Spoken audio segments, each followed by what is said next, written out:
Paciente masculino de 42 anos procura o consultório médico com história de desconforto testicular direito, de longa data. Refere gravidez aos 20 anos, que evoluiu com aborto. Avaliando as imagens, qual é o melhor diagnóstico?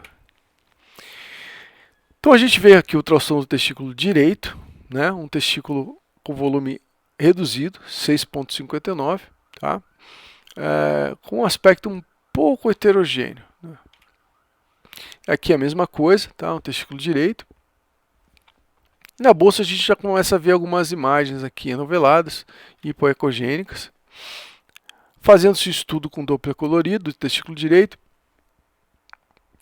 a gente vê aquele padrão, né, de yin yang ao Doppler colorido com esforço, né, com manobra de Valsalva, demonstrando aqui um refluxo no Doppler colorido.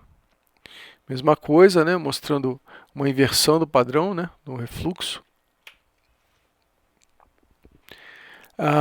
E aqui novamente o fluxo e esse fluxo no interior do parênquima testicular. Aqui o testículo direito mostrando a proeminência desse fluxo, as manobras de Valsalva.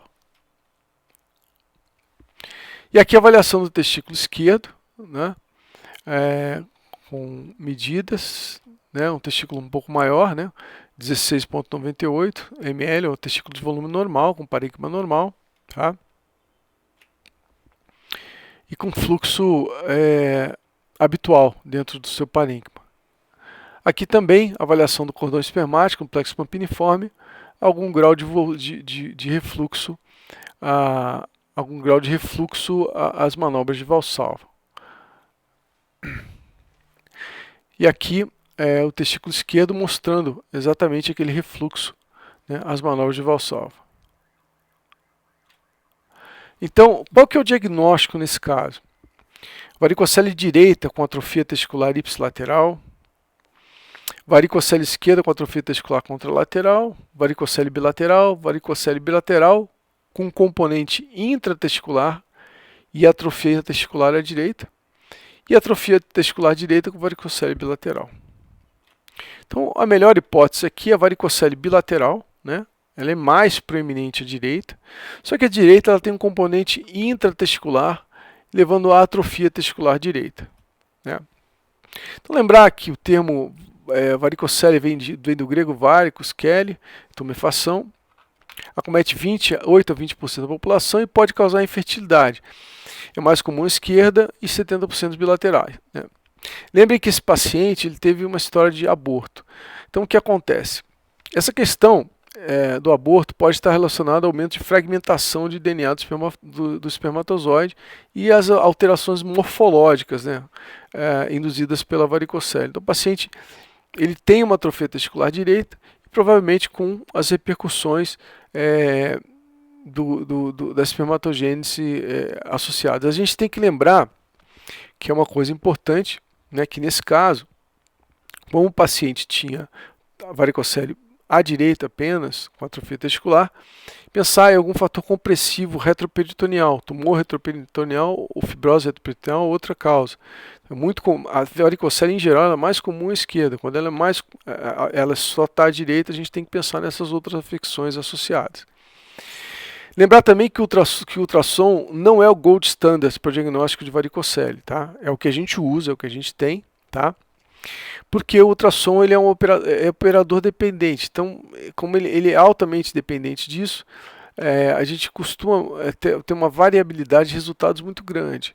Os valores de corte mais utilizados na literatura são 2,4 milímetros de calibre nas veias do plexo pampiniforme em repouso, ou 2,9 quando o paciente fica em Valsalva.